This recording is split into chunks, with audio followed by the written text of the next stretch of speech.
everybody. Happy Friday. Thank you for joining us on The Headline. I'm Brandon Waltons, managing editor of Texas Scorecard. We're going to take a look at what has and really kind of mostly what hasn't happened this week in the legislature, as they've already now are past the halfway mark of this 30-day special session that they've been sent down here for Austin to do. Of course, as we know, Democrats have left town, have been enabled by Republicans to be able to leave. They've now been gone for 11 days, halting any progress on some of those big issues. We'll talk a little bit about those later, but first I've got Jeramy Kitchen, our Capitol correspondent. Jeremy, thanks for being here this morning. And before we talk about the special session, I know there's a lot to talk about there, and I'm being a little sarcastic because they really haven't done a whole lot. But before we talk about that, there was an interesting announcement earlier this week. You had Governor Greg Abbott on a radio show up in DFW on the Mark Davis show, telling him that, talking about, child gender modification legislation that was killed in the House multiple times during this session.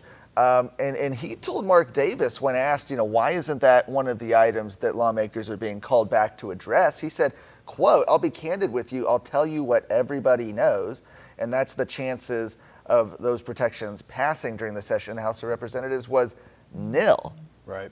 It's interesting that he readily admits that, given that there were so many people during the regular session that made it sound as if it wasn't their fault, right? Like this wasn't the case. It should also be noted that this is a Republican Party of Texas legislative priority, and Republicans have a majority. It certainly wasn't a piece of legislation that was out of, left field, right? This is something we've talked about a lot. We talked a lot about during the session. We've got our video exposing this issue, talking about saving James Younger that we've got up on our website as well. I mean, this was not a surprise issue. And yet this is also kind of one of the first times you've seen Governor Greg Abbott out there talking about it in any sort of public way. That's correct. I mean, if I recall correctly, the only other time he's mentioned it was way back, I want to say it was 2018 maybe, when there was a tweet saying him and I believe the Attorney General's office, they're looking into it. And that was the only other time he'd mentioned it. Right. And ever since then, he had been really, really silent. Even as he was making priorities, emergency priorities during the session, things like bail reform and rural broadband expansion. You really didn't hear anything in his State of the Union or State of the State rather, or any time during session about this issue. Now he's actually talking about it. Now he said he said this on an interview on Monday. He said that he had some solution up his sleeve, some sort of, I don't know if it's going to be a directive, an executive order. We've certainly seen a lot of those from the governor over the past year and a half. Saying that he's going to try to achieve the same thing through that. Of course, it's Friday right now as we're doing this. It's just past 11 o'clock. We haven't seen it yet. Possibly could come out today. Possibly could come out next week. Correct. We don't know what we don't know, right? It's the assumption would be that he'll direct an agency or give some sort of executive order to say that, but we don't know. But it should be noted, even though the legislature is in session, of course, busted quorum and the House paralyzed, it was not an issue he made on the agenda for the special session. Right. Well, you still have grassroots organizations. You got a coalition of groups and people who have been requesting that the governor add that to the special session. Of course, some of those efforts right now on hold as they're literally waiting for the session to be, resume again. But certainly something. But again, as he said, the governor, I guess, does not think it can pass the House. Interestingly, you had State Representative Tan Parker, I saw, also telling Mark Davis that he thinks that if the governor put it on the call, that the House would pass it. Which one is correct? I don't know. The fact is that they had the opportunity to do it earlier this year and they didn't. Several times. Yeah. So some of this talk now we see from the governor on this issue, right? I don't think you can't look at it in a vacuum. The fact of the matter is right now Governor Greg Abbott is facing a primary election in 2022.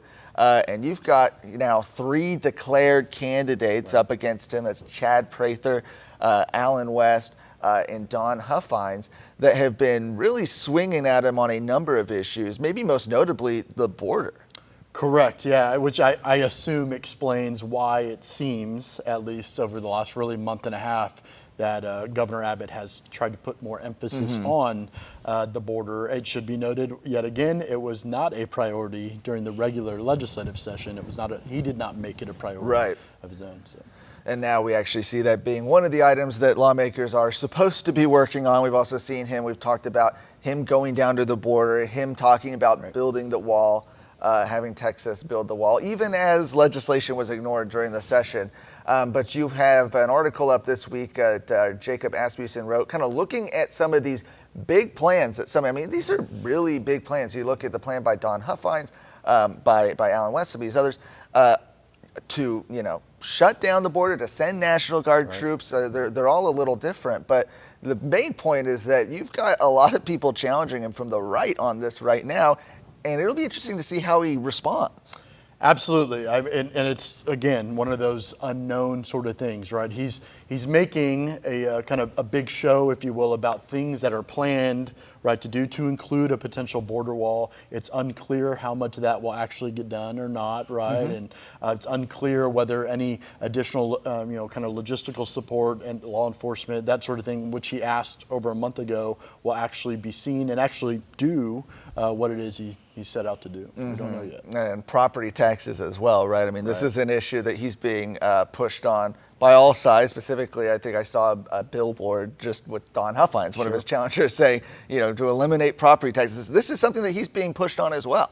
Absolutely. You may recall, not in the 87th, but the session before that, they made a big deal out of property tax reform, right? Passed a bill sweeping, kind of limiting the amount in which your appraisals, basically your property taxes can be appraised and go up.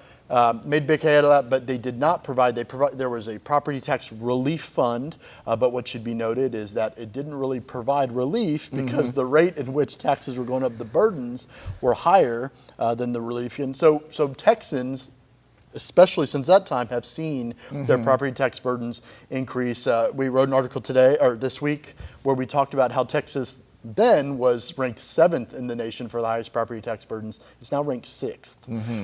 And so they have not, even though it's on the special session call now, it was not on the emergency agenda during the regular session. They did not allocate any additional money to property tax relief during the regular session, and Texans are still complaining. I mean, it's a very dubious distinction when you're up there with states like New Jersey and some of these others.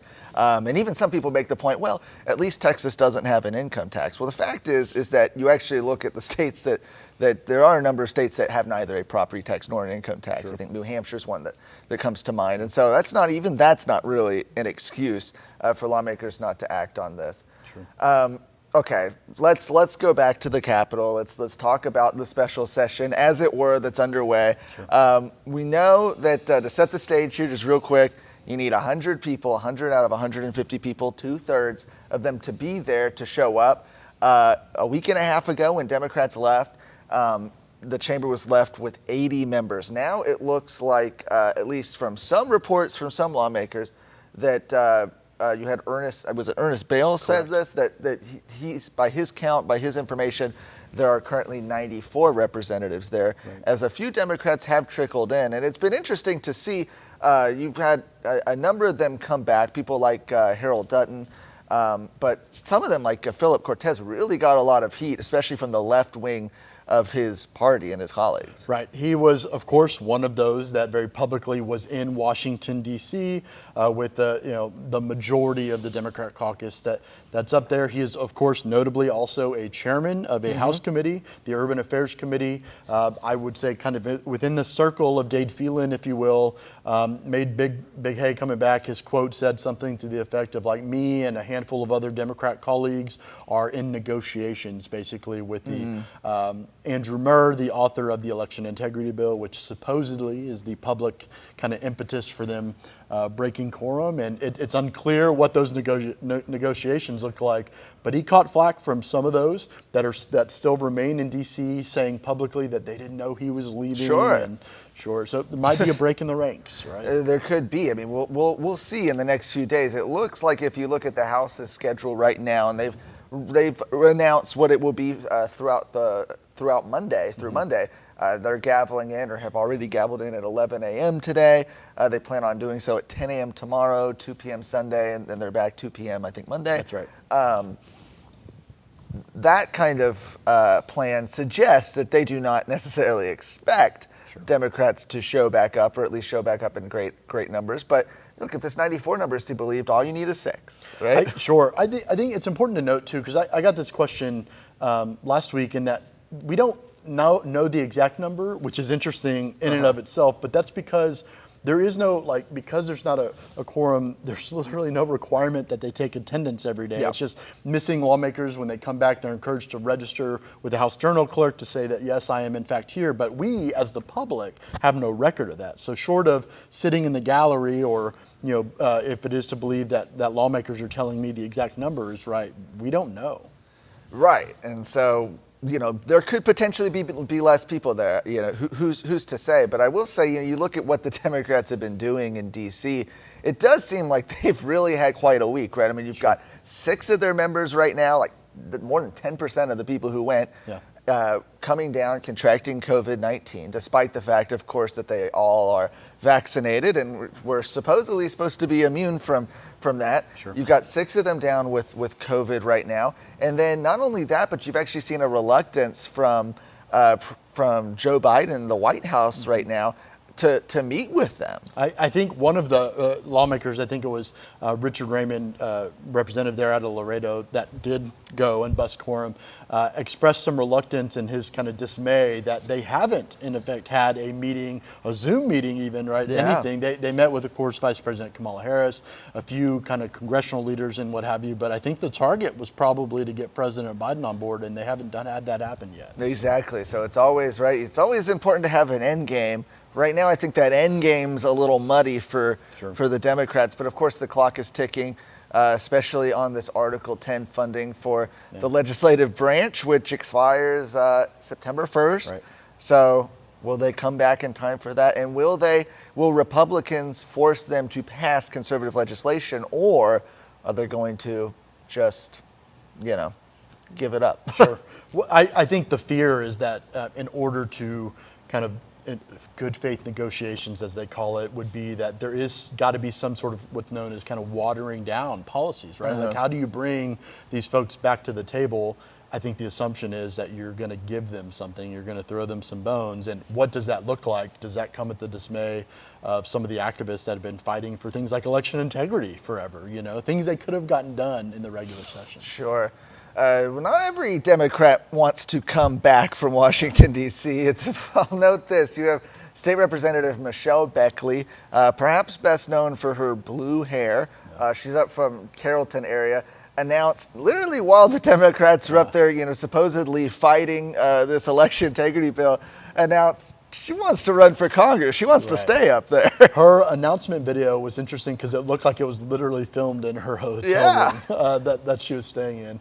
That's right. She announced she's running for freshman Republican Congressman Beth Van Dyne's seat, and it's kind of unclear as to what that means in the grand scheme of things, and whether she just went up there for that purpose or decided while she was up there for that to happen. It does create a potential, election domino effect here, where her seat will be open and some others will, and then you've got, of course, the fact that we don't know before redistricting what those districts are going to look like. But I don't know. Interesting to see that she's staying. One of the calculations might be right in that, like, her last 2 election cycles since being first elected were very close in a seat where she defeated the incumbent Ron Simmons. I think it was by 2 or 3 percentage points. Her last election cycle, the Republican in that race, Rhonda Thimich, I think is her name. Rhonda Thimich. She narrowly lost by 2 or 3, points, and so going into redistricting cycle, to your point, that might be the calculation. Right. Well, this has really been a big fundraising opportunity, it would seem, for Democrats. For some Republicans too. I mean, you've seen Republicans trying to fundraise and get a little attention off of this whole circus as well. It is notable, right? Like, during the regular session, there's a moratorium on fundraising. You can't do it. During the special session, there's nothing that prevents that. So they're on the floor, and they're also asking for money, and that's what they do in a special session. So we'll see. Maybe they'll come back next week. Maybe we'll have more to talk about on that front. But thanks for filling us in on that. Before we go, I want to make a few announcements. If you haven't already marked your calendar or gotten your tickets, December 4th, we've got the Conservative Leader Awards. Those are happening.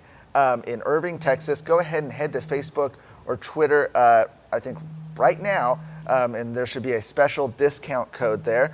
Good for this weekend only. You can get your tickets at a pretty significant discount, okay? I don't think the tickets are getting cheaper than this. If you're gonna go, and you're gonna wanna go, it's basically, it's a great reunion with grassroots folks across the state, then now's the opportunity to go ahead and grab those tickets right now. Again, head to Facebook or Twitter for a discount code.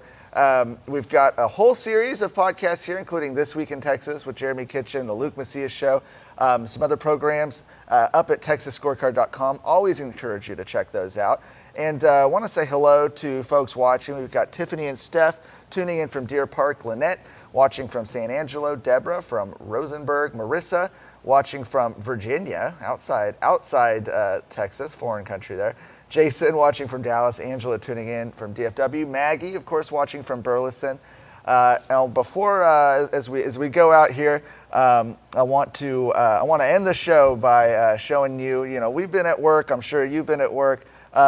Let's end the show here. Show you a little bit of what the house has been up to over the last couple weeks. Have a great weekend. Rule 5, Section 8, the chair is signing a form that grants permission to each of you who have verified your attendance to leave the chamber. Today's permission slip are yellow. The House will stand in these. Today's permission slips are green. Today's permission slips are cherry. The House will stand in these. The slips are prairie sky blue from deep in the heart of Texas. The House will stand in these. Today's permission slips are Caprock Caliche. Today's permission slips are Harvest Grape. The House will stand in these. Today's permission slips are Whataburger Orange.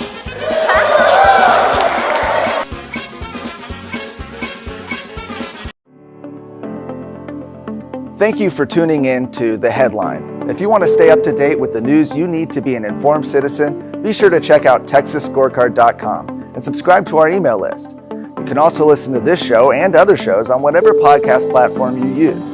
Subscribe and review our show now to ensure other Texans can be informed.